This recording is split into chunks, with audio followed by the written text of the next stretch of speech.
Both of these teams, the Patriots and Seahawks, 2 years ago fired Hall of Fame coaches. And they're in the Super Bowl. And then you think about the offseason. Mike Vrabel took over a team that won 8 games in 2 seasons, fired 2 coaches in 2 years.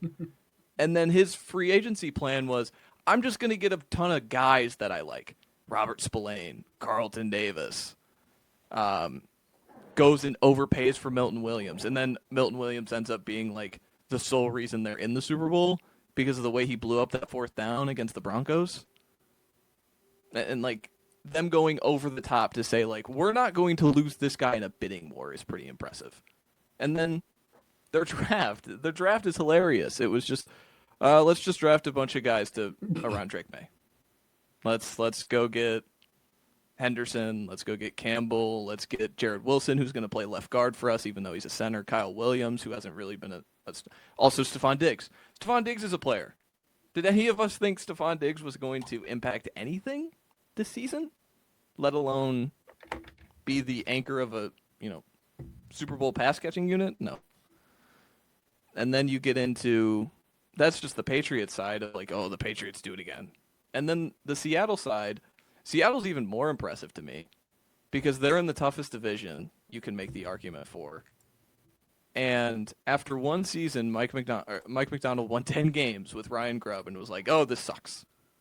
I'm going to get rid of my offensive coordinator, bring in the offensive coordinator from the Saints who won 6 games last year.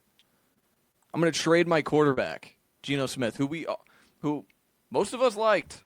We're all wrong. No, we were did. all wrong. Yeah. Like, they trade away DK Metcalf. The pick that they use for DK Metcalf, they go up and get a guy like Nicky Manwari, who, again, is breaking my brain as I watch him play football. Breaking news, by the way, the Seahawks announced today that he had an injury in practice. He was able to walk off on his own, but it was an ankle injury. Don't know if he's going to miss the Super Bowl, but he is listed as questionable. Carry on. Sorry. That is impactful. That's not nothing. But, like, there's just overhaul. And then, well, okay, you're going to trade away your quarterback. You're going to trade away one of your longest tenured players on offense in Metcalf, who's kind of like, when you thought of the Seahawks the last half decade, it was Pete Carroll and DK Metcalf. Tyler Lockett. Cut Tyler Lockett as well.